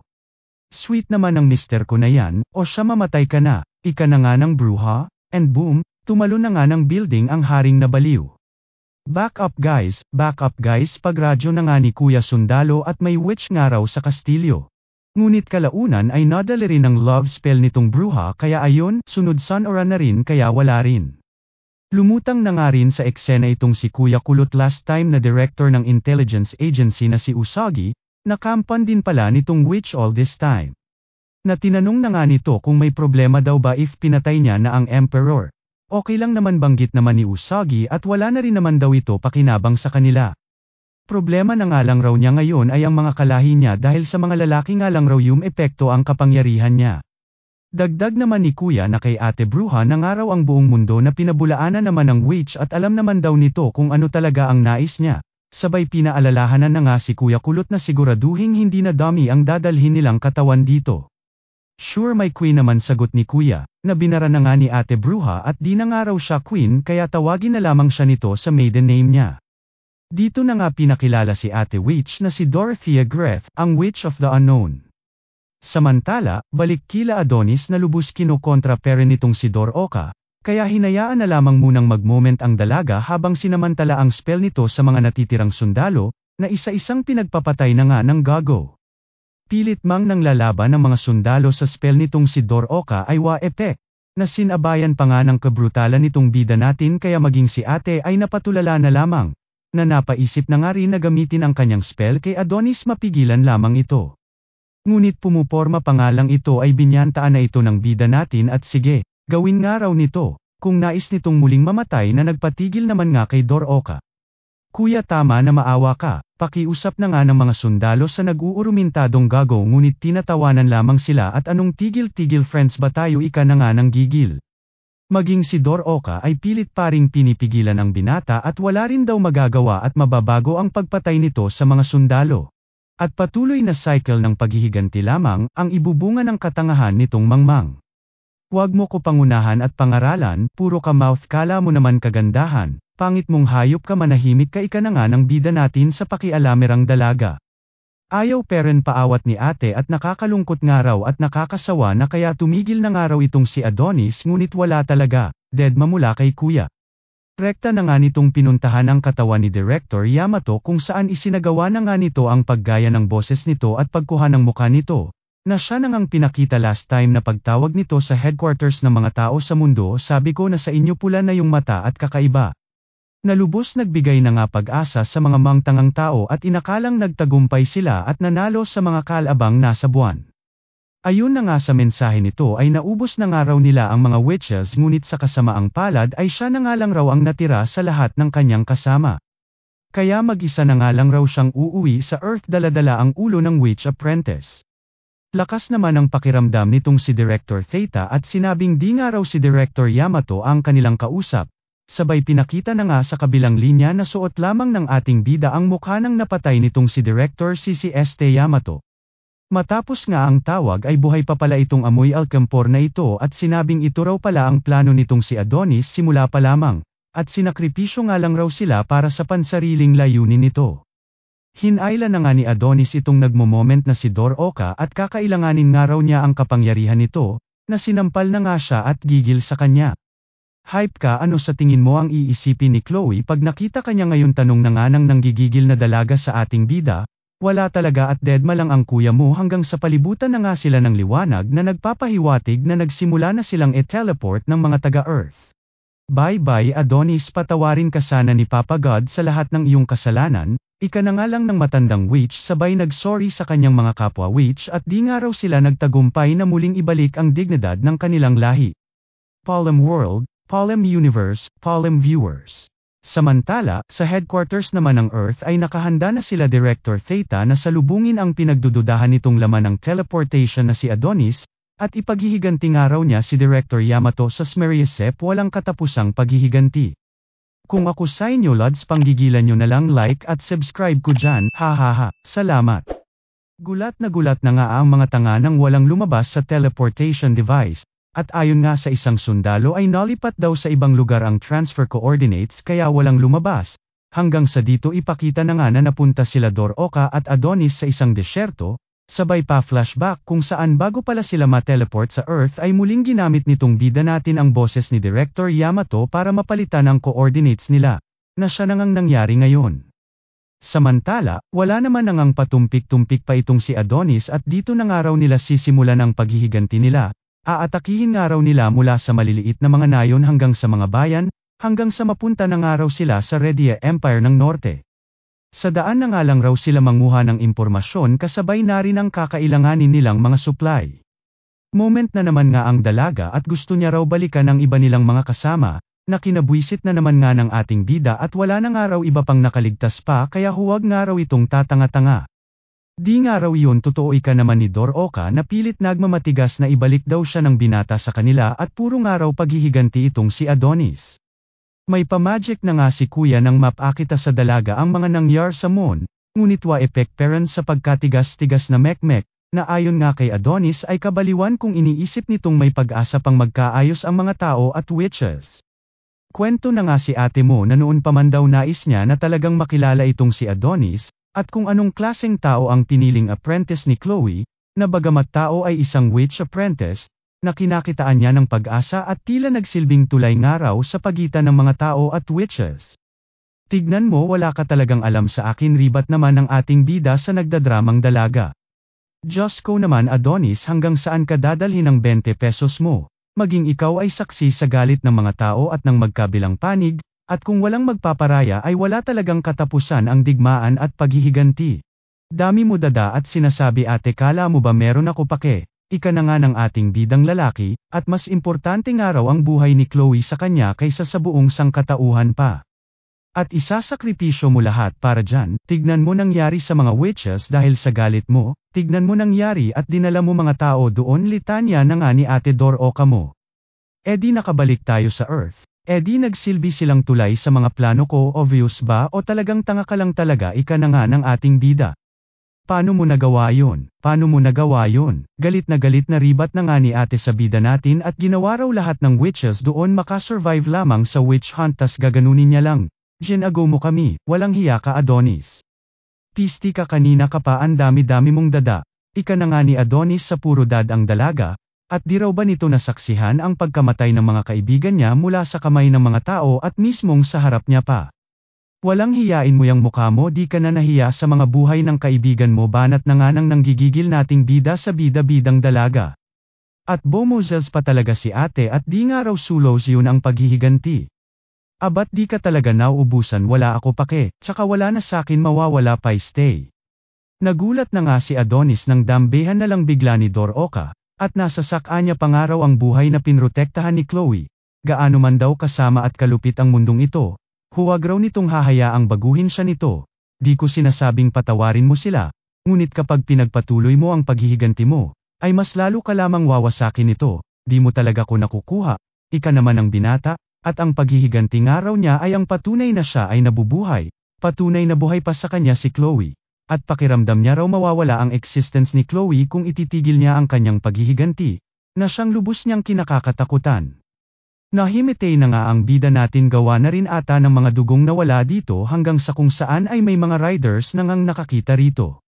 Uy guys, may nag-choy-chok shotgun dito at sa gitna pa talaga ng desyerto, ika na nga ng isa sa mga ito. Baka mga slaves nga raw itong nakatakas o mga tigang lang talagang kabataan. Mr. Punch, ano na plano natin boss? Tanong na nga nito sa lalaki na pinakilalang si Ringleader Punch. Nagising na nga lang si Adonis na pinagtataka kung nasaan ito, at pilit inaalala ang kung ano ang mga nangyari, hanggang sa maalala na nga niya ang pagdating ng riders na sa kanila ay tumulong. Dito na nga bumungad sa kanya ang nagpakilalang si Mr. Punch na leader daw ng lugar na iyon, na pinagtaka na nga ni Adonis at may settlement sa lugar na iyon na di sakop ng Redie Empire. Asan yung kasama ko na babae? Tanong na nga ng ating bida. Ay oo, yung cute-cute na dalaga, jowa mo ba yun? Dito lang siya kanina, kaso ayon kinaladkad na ng mga kasama ko, ika na nga ni Mr. Punch dito. Sagutin mo na lang tanong ko, ano ginawa niyo sa kanya? Galit na banat na nga ni Adonis dito. Hala si kuya, relax, wag ka magalit, tara sundan mo na lang ako, pasalamat ka bida ka. Dito na nga bumungad sa kanya ang isang malasquatter na lugar na ayon kay Mr. Punch ay tinatawag nilang wastelands, ang lugar kung saan napunta lahat ng mga refugees, slaves at iba pang nakatakas mula sa Redie Empire. Yamite kudasai, yamite kudasai, sigaw na nga ni Doroka mula sa malayo na agad nang kinabahala ni Adonis. Ayon naman kay Mr. Punch ay minsan lang daw kasi may mapunta sa kanila na babae tas chicks pa. Nagalit naman si Adonis kaya ayon, to the rescue naman agad si kuya mo at pinagkakaguluhan na nga ng mga lalaki ang cute-cute na babae. Hanggang sa nagulat na nga siya nang makita na nakasakay lang pala ito sa motor, kala niya kung ano na. Kala ko din may ganap na sayang, kala ko magkakaroon ng labanan, bakbaka na naman sana, sayang, hihihi. Hanggang sa nahulog na nga si Doroka sa motor nang makitang gising na itong si Adonis, Sabay may inabot sa kanyang regalo bilang sorry niya raw at dami niya daw dada dito noong isang gabi. Medyo napablush naman ang bida natin kaya tinapon ang regalo sabay sabing ayaw niya raw. Samantala, may pa-announcement naman si Mr. Punch na maghanda raw sila at magpa-party-party sila na lubos kinatuwa na nga ng mga tauhan niya. Uy kayong dalawang malandi, tumulong din kayo, makabawi man lang kayo sa pag-rescue namin sa inyo, ika na nga ni Mr. Punch sa dalawa. Siyang tunay nga kinagabihan ay party-party na sila, habang itong si Doroka ang nagsilbing waitress nila. Abat si Tanda ay lubos na cute na nga sa ating bidang dalaga kaya ayon rekta dinambahan ang monay nito ngunit sa kasamaang palad ay hanggang siopaw na lang ang pinapangarap nito. Happy-happy na nga ang lahat habang ang bida natin ito nasa kanto at allergic sa mga masasayang bagay. Napansin na nga ito ng mga tao at napatanong kay Doroka kung LQ daw ba itong dalawa. Tinanggi naman agad ito ng dalaga tsaka di raw sila magjowa nito. Na pinagtaka na nga nila kuya at kung di raw sila magjowa ay ano ang ginagawa nila at magkasama, kesyo nagde-date daw ba ito o kagaya nila na mga takas din ng Redie Empire. Palusot naman nga ni Doroka na simpleng mga manlalakbay lang daw sila ng kaibigan niya na si Adonis, na tinawanan nga lang ng mga lasing ng lalaki at joker daw si ate mo. Hanggang sa nagulat na nga lang ito nang magsibagsakan lahat ng lalaki at ano raw ba nangyayari. Dito na nga lumapit sa kanya si Adonis at sinabing tatanga-tanga raw itong mga squatter at basta na lamang iniinom lahat ng walang pag-iingat. Adonis, ano ginawa mo na naman? Nilason mo ba sila? Ika na nga nang nag-aalalang dalaga. Lason agad ate, di ba pwedeng binago ko lang muna yung inumin ng maging tranquilizer? Alam mo ikaw kamo pinakatangang witch na nakilala ko sa totoo lang Earl. Sorry na di pwede mag-sorry grabe ka kamo. So bale wala naman namatay di ba ika na nga ni Doroka dito? Wala pa naman, sagot na nga ni Adonis sabay kuha sa isang baril na kinabahala na nga ng dalaga, kaya inilihis ang kanilang usapan at mabubuting tao nga raw ang mga ito at niligtas sila. Ano naman ngayon ribat na nga ni Adonis na mas kinapraning na naman tuloy ni ate mo, kung ano-ano na naman nga sinabi nito maprotektahan lamang ang mga tao hanggang sa magulat na nga lang ito nang sabihin ni Adonis na di niya papatayin ang mga ito. Tsaka napagdesisyonan niya raw na di niya nakakailanganin pa itong si Doroka kaya bye-bye na nga raw. Teka, ano na naman ito pagtataka na nga ni Doroka dito? Ayon naman sa ating bida ay di nga raw gaya dito sa dalaga ay di niya kaya na tumawa matapos may mawala sa kanyang mahalaga. Di niya raw kaya makipagplastikan sa paligid ng mga tao, na mas nagpapatunay daw ng pagkakaiba nilang dalawa nitong si Doroka. Rason naman ng dalaga na ginagawa niya lamang ito nang di sila pagsuspetsahan ng mga ito. Nakikisama siya ngunit di nga raw ito nangangahulugan na nakalimutan niya na lahat ng mga nangyari. Yun nga ang punto ko sayo, ika naman ni Adonis at huwag na nga raw itong maging katulad niya na kinagulat na nga ng dalaga. Umalis na nga si Adonis habang si Doroka ay naiwan na ngang nagmo-moment, na kinumusta na nga ni Mr. Punch at tila umalis na raw jowa nito at di man lang daw sa kanya nagpaalam. Tsaka iniwan lang daw basta-basta na lang itong si Doroka kaya okay na rin daw na nag-break sila. Habang sa isip-isip naman ng dalaga ay nagkakamali raw ito ng iniisip sa ating bida, na sa katunayan daw ay ubod ng bait. Samantala, tila yung effect na nga lahat ng dada ni Ate Doroka mo sa isip ng ating bida at napapamamant na nga sa lahat ng speech nito sa kanya, ngunit talagang matindi ang paninindigan nitong si Adonis at may nakita lang mula sa malayo ay gigil na namang makipagbakbakan. Mabalik sa wasteland ay nagulat na nga itong si Doroka nang banggitin ni Mr. Punch ang pangalan na Adonis the Witch Apprentice, na lubos na ngang nataranta at di nga raw ito ang ating bida. Ayon naman kay Taba ay ibang-iba na nga raw ang binata, at di nga raw niya makakalimutan noong una niya itong makita. Sabay pa flashback na nga kung saan agaw buhay itong si Mr. Punch dati sa desyerto hanggang sa mamataan siya nila Chloe at ng batang Adonis na siyang nagligtas sa kanya. Maaaring tama nga raw itong si Doroka sa pinaglalaban nito, ngunit wala raw patutunguhan ang argumento sa pagitan ng tama o mali ba ang paghihiganti, lalo na sa mundong ito. Pinili nga raw ni Adonis ang paghihiganti, kahit ikamete niya man ito, dahil choice niya ito. So ano na ate, ikaw ano gagawin mo?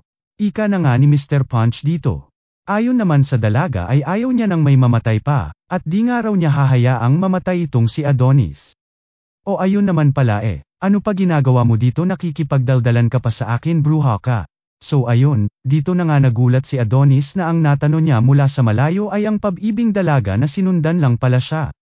At sinabing gagawin niya raw lahat ng di na makasagabal pa sa binata, sabay pa blush-blush nang ang iminungkahing mag-travel daw sila together. Napangiti na nga lang ang bida natin habang ito namang si Mr. Punch ay kinikilig din sa dalawang naghahabulan. Pa-like at subscribe na din po lods nang kiligin din ako, huwahahaha, salamat. Since namatay na nga ang Emperor ay nag-ipon-ipon ang mga tao sa Central Plaza upang matunghayan ang new imperial coronation ng naiwang reyna na si Dorothea. Punong-puno na nga bawat kanto na maging itong si Oz ay namangha sa dami ng tao. Abat may pa-tribute video pa nga ang mga ito sa mga nagawa at kontribusyon ng namayapang Emperor, na nagbigay daan sa kanila na matamasa ang payapa at masaganang hinaharap na kanilang tinatahak. Di na nila kinailangan ang tulong ng mga witch gawa ng modernong siyensya na kanilang nakamit, na siyang pinaglaban ng Emperor na maging sa mga mahihirap daw ay ubod ng bait. Ngunit sa kasamaang palad nga raw ay maging ang Emperor ay walang nagawa sa kinaharap nitong sakit, sa kabila ng pagbigay nito ng buong buhay nito sa kaginhawaang ating nakamit, kaya kalungkutan sa buong imperyo ay damang-dama saan ka man tumingin at lumapit. Ngunit tapos na nga raw ang malulungkot nilang gabi, sa pagpasok ng panibagong monarkiya. Excited na nga ang mga tanga habang nagka-countdown hanggang sa mabulantang na nga ang buong Araneta Coliseum sa paglabas ni Reyna Dorothea na siya nilang panibagong emperor.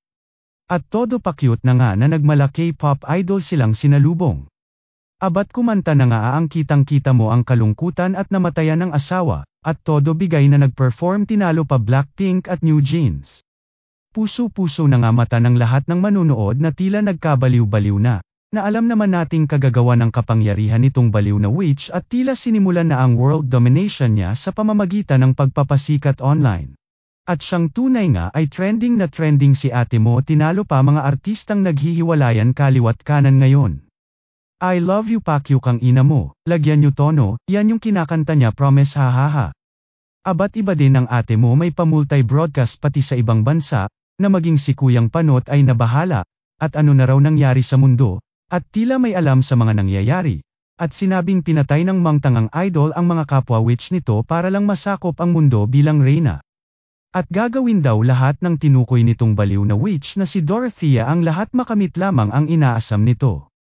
Samantala, somewhere sa wastelands, ay pinakita naman itong si Boy Kulot na tauhan nitong si Dorothea, na nanonood rin ng paganap ni ate mo. Binigyan na nga ito ng tissue ng isang kamay sabay nag-sorry at naalalang may mission daw pala siya, kaya tumayo na para magpatuloy sa kanyang layon.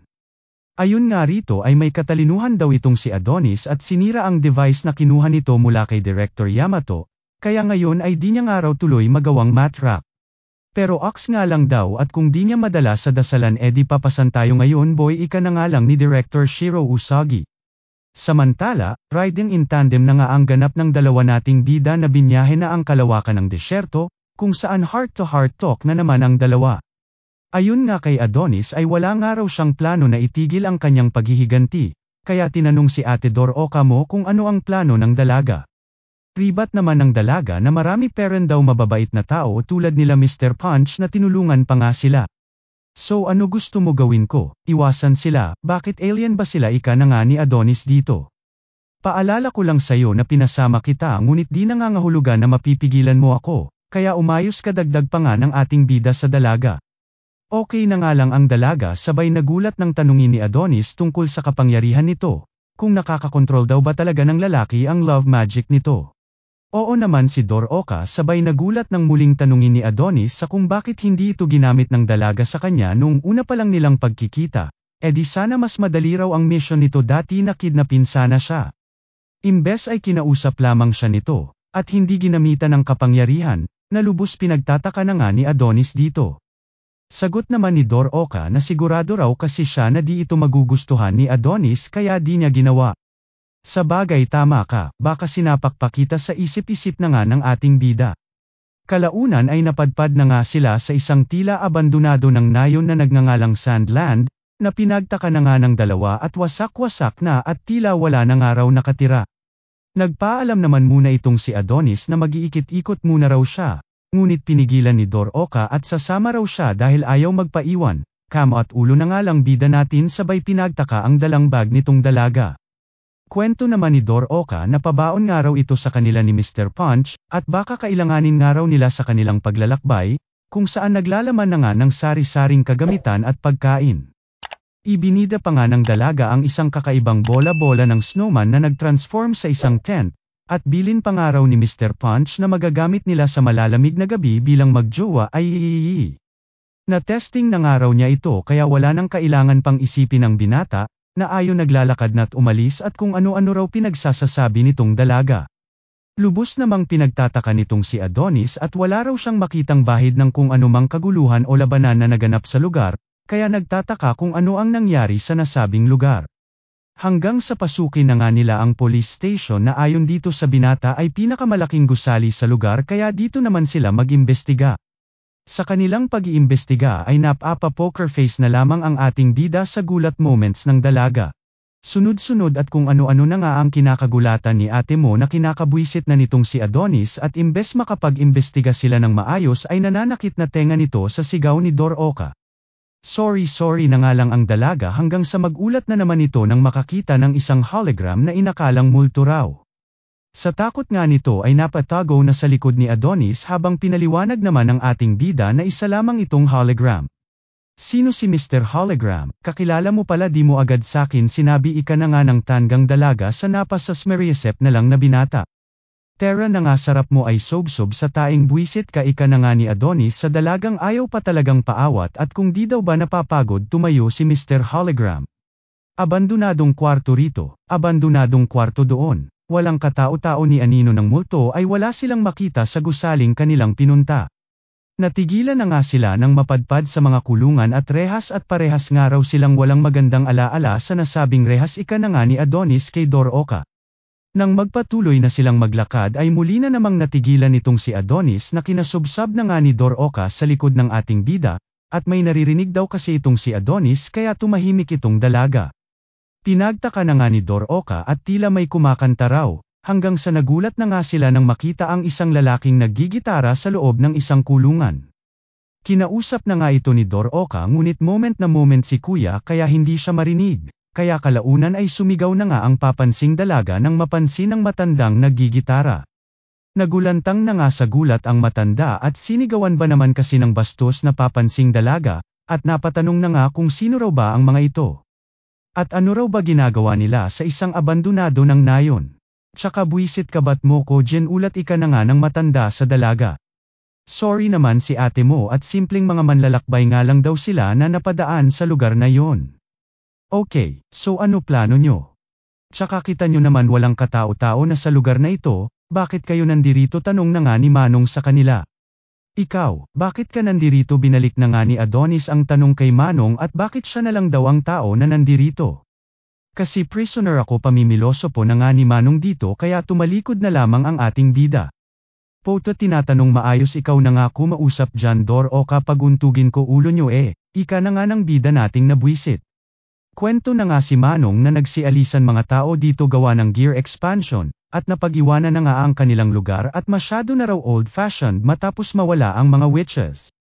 Kasama ng mga nangangarap ng masaganang buhay ay kasabay rin ang pagkawala ng mga tao rito at nagsipuntahan na sa mga masaganang lugar. Dami mo dadatatang, may malapit ba na metropolis dito ika na nga nang nagtatakang si Adonis? Sagot naman si Manong na gawing silangan daw 70 kilometers mula dito ay matatagpuan nila ang city-state ng Mamuta. Ganun ba, o Terra na Doroka? Umalis na tayo ika na nga ni Adonis sa dalaga, na nagpaalam na sa matanda sabay nag-sorry at nadistorbo niya raw pagkanta nito. Adonis teka lang tarantado ka talaga, iiwan na lang ba natin si Manong doon mamamatay yun sa gutom, pakikipagdiskusyon na naman nga ng dalaga sa ating bida. Kita mo wala na ibang tao dito, o kaya pakawalan na lang natin kawawa naman dagdag pa nga nito. O kaya bigyan na lamang natin foods marami-rami namang pinadala sa atin si Mr. Punch sige na baka naman pilit pagkumbinsi peren nga ng dalaga sa ating bida.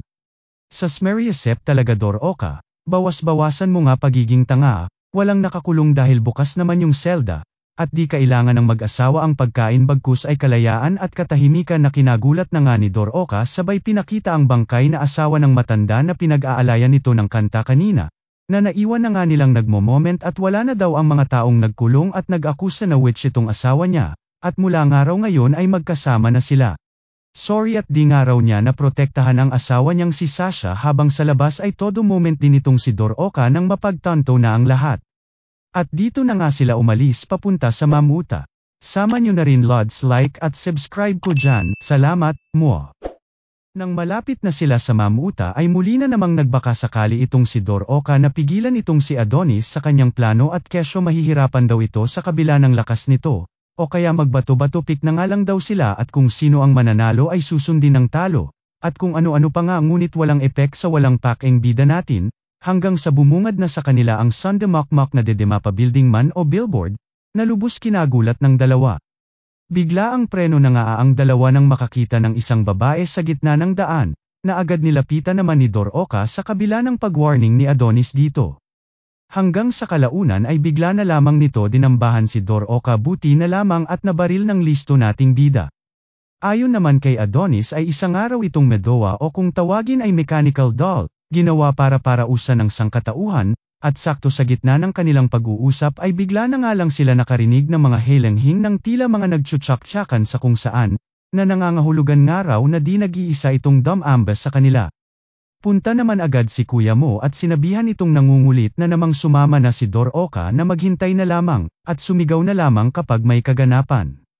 Siyang tunay nga ay naiwan na sa labas si Doroka, ngunit nang may makitang isang tambak ng mga mechanical doll sa labas ay agad na pasunod sa ating bida. Todo effort na nga si Ate Mo na di mapansin ni Adonis at sa isip-isip ay ginagawa niya lamang ito para safe daw ang binata, tsaka mabait naman daw itong si Adonis at joker lang talaga paminsan-minsan. Hanggang sa maalala na may saltik din talaga ito paminsan-minsan, lalo na kapag nagpapasaway siya at di sumusunod. At maaaring totohanin talaga na iwan na lamang siya, o kung magkataon ay patayin siya. Iyak na nga lang si ate at bahala na raw. Ay iba din talaga di ba sabi ko doon ka lang maghintay, gusto mo talagang sumakabilang heaven ano, ika na nga ng bida nating nanggigigil. Agad nag-sorry naman na nga itong si Doroka at tila mas okay at safe daw kasi na magkasama sila. Tsaka dalang araw niya yung bag laman lahat ng kanilang gamit kaya importanteng araw na nasa tabi siya nito. Wala naman na nagawa si Adonis sa pasaway na dalaga kaya pinasama na lamang, basta huwag nga raw ito tatanga-tanga at pabigat sa kanya, na lubos kinahapi na nga ni Doroka. Mas lumakas na nga ang mga helenghing na kanilang naririnig kasabay ang pagkabaho-bahong amoy na sa kanila ay nagpangiwi. At nang buksan na nila ang silid na pinanggagalingan ng mga boses ay bumungad na nga sa kanila ang 5 mechanical doll na pinagtutulungan si Kuyang literal na napunta na sa heaven. Lubos na bahala na nga sila at di inakalang ganito ang aabutan nila at dito nakita na gawa ito ng mga taga-Redia Empire, sabay nagulat nang marinig na biglang nagsalita ang mga Medowa at napagtantong may pag-iisip ang mga ito. Maluhaluha na nga ang isa at sukang-suka na raw sila sa kanilang ginagawa. At bakit daw sila ginawa at prenogram ng ganito, di naman daw nila hiningi ang ganitong buhay.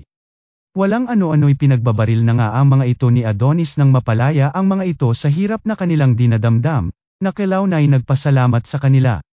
Samantala, somewhere sa kung saan, pinakita naman ang dalawang dalagang ito na nagmula raw sa Susher Special Espionage Kunoichi na tawagin na lamang nating si number 5 at number 6. At nang makakita ng isang tila checkpoint at nang pigilan ng mga sundalo ay pang-ising-isi nga lang ang mga ito na nilusob ang mga nagbabantay na kalalakihan. At kalaunan ay pinakita na lamang na kinuha na ni Lord lahat ng bantay na sundalo. Balik kila Adonis kung saan nagmumuni-muni na nga ang dalawa tungkol sa mga kaganapan, at ayon nga raw kay Lola Ofelia ay science ang nagpakita ng totoong kulay ng mga tao, kagaya nga raw ng lugar na ito na kinain na ng sistema ng kaginhawaan sa science na punong-puno ng mga parausang robots at kasukasukang mga tao. Naaalala mo ito Doroka? Tanong na nga ni Adonis sa dalaga habang hawak ang isang posas na gamit ng Redia Empire para sa kanilang slave trade, at dito ipinaliwanag na sa kabila ng kaginhawaan ng Mamuta ay kinulang peren ang mga animal sa pag-import ng mga mechanical dolls, kaya maging mismong mga kababaihan nila ay ibinente na nila sa Redia Empire matugunan lamang ang tawag ng kanilang mga laman. Since naubos na nga raw ang kanilang mga kababaihan na maging mga anak at asawa nila ay ipinamigay kapalit ng mga mechanical doll, ay siya na ring nagsanhi ng pagbagsak ng bansa na ito. Nagpakasasa sa sarap ang mga kalalakihan ng di iniisip na ang kawalan ng kababaihan ay kawalan na rin ang susunod nilang henerasyon. Kaya ayon, nagkadibolok-bolek na lang ang mga tanga at nagkamatay-metay ng mga nganga. Matapos ang pa-explain ni Kuya Adonis ay rekta na nga nilang pinuntahan ang tambak ng mga Medowa sa labas, habang daladala ang mga tila radyo o speaker na kanilang nakuha. Pinagtaka naman ni Dor Oka kung ano daw ba ang ginagawa ni Adonis at kinakalikot-kalikot ang mga aparato, paliwanag naman ng ating bida na gumagawa raw siya ng isang improvised EMP. Anong EM-chuchu yan? Tanong naman ng tanga. Ay basta, hirap mong paliwanagan, manood ka na lang ika naman ni Adonis dito. Napagtanto naman ni Dor Oka kalaunan na mercy killing ni Adonis ang tambak ng mga Medowa na nasa kanilang harapan gamit ang nasabing aparato. Di naman sila masasaktan, pahabol na tanong na naman nga ng dalaga na sinagot naman ni Adonis na makakaramdam lamang ng kaunting shock ang mga ito kaya huwag nga raw mag-alala ang bida-bidang dalaga. Agad sinimulan naman na ng bida ang kanyang mahika sabay pinahawak kay Dor Oka ang isang speaker, na siya nang naglabas ng sunod-sunod na pulso ng tunog, na kilaunay tumapos na sa paghihirap ng mga nasabing mechanical dolls. Naluha na nga lang si Dor Oka at tila nagpasalamat sa kanya ang Medowa habang sa isip-isip ay nagpasalamat din sa ating bida. Samantala, muling pinakita naman itong dalawang mala ninja na mga dalaga, na nakatanaw mula sa malayo at target pala itong sila Adonis. Hala ang bata pa niya, ika na nga ni number 5. Ayon naman kay number 6 ay huwag nga raw nilang maliitin ang binata gawa ng mga nagawa nito sa buong imperyo, at mukha man daw itong maamo ay isa itong mamamatay tao na inubos maging ang huling elite force na pinadala para paslangin ito, di naman talaga raw nila ito dapat trabaho pero since mismong ang bagong emperor na ang nag-utos sa kanila ay no choice na sila. Sige na nga, siguro naman pang malakasan reward natin kung sakali ika na nga ni number 5 kay number 6. Wala nang ang sinayang na oras ang dalawa at rekta tumalon na ng magawa na asap ang kanilang misyon, habang sa kung saan ay nakatanaw rin itong si Boy Kulot na pang-ising-isi sa dalawang dalagang kanyang nakita. Na siya na nga nitong hinarang di pa man nakakalayo sa kanilang tinalon na building, na lubos pinagtaka na nga ng dalawang dalaga at sino daw ba itong kulot na ito. Pang-ising-isi nga lang ang sagot ni kuya mo kaya rekta inatake na ito ng sabay ng dalawa. Balik naman sa dalawa nating bida kung saan pinagdasal na nga ni Dor Oka ang mga namaalam ng Medowa, at ito nga lang daw ang tangi niyang magagawa para sa kanila. Wala magagawa mga dasal mo dyan tanga, banat na naman nga ni Adonis at huwag nga raw puro pa-cute itong dalaga. Hype na yan tumulong ka naman Pam ala kanina pa ako naghuhukay ditong buwisit ka ika na nga ng pagod ng binata. Sorry na wait matatapos na dasal ko sa kanila ika naman ng dalaga. O siya, why not dito ka na lang kaya, mungkahi na nga ni Adonis sa dalagang puro drama, na kinagulat na nga ni Dor Oka at grabe naman daw itong si Adonis. Hindi, real talk nga lang tayo. Ika naman ni Adonis, ako rin naman dahilan lahat ng pinagdadasalan mo dyan maging ng mga witches na kasamahan mo. Ako ang punot dulo ng lahat diba? Kaya ano dahilan para samahan mo ko, dagdag pa nga ni Adonis dito. Di naman nakaimik ang dalaga sabay dagdag na naman ni Adonis na ito na nga raw ang last chance ni Dor Oka kaya pag-isipan nitong mabuti. Ribat naman si ate mo na ayaw niya nga raw sisihin nitong si Adonis, ni ayaw niya na rin daw makipagtalo pa rito, ginamit nga raw ng witches itong si Adonis para sa pagnanais na buhayin dati si Chloe para sa pansarili nilang kapakanan at nang magamit laban sa mga tao, na kung iisipin ay mas malala pa sa katrayduran. Kaya ano raw ba pagkakaiba? Natahimik naman si Adonis sabay nag-sorry sa dalaga na pa-blush-blush na nga at ibig sabihin daw ba nito ay bati na silang muli, habang si Adonis naman ay pasimpleng nangungulot itlog at sinabing basta itapon na raw nito ang manika nilang dalawa ay goods na sila. Ayaw nga raw niya ika naman ni Dor Oka at pinaghirapan niya raw itong gawin tsaka kamukha naman daw ni Adonis kaya proud siya dito. Saan part dyan kamukha, wala kang talent bukod sa reklamo at pagdadrama banat naman ng binata rito.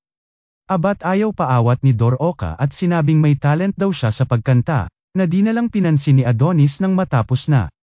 Hay buhay pagod na nga akong naglakad papunta dito tas aabutan ko lang kalandian yung dalawa kayo, ika na nga ni Kulot na anabangan ang dalawang maharat, sa kanilang sinakyang motor.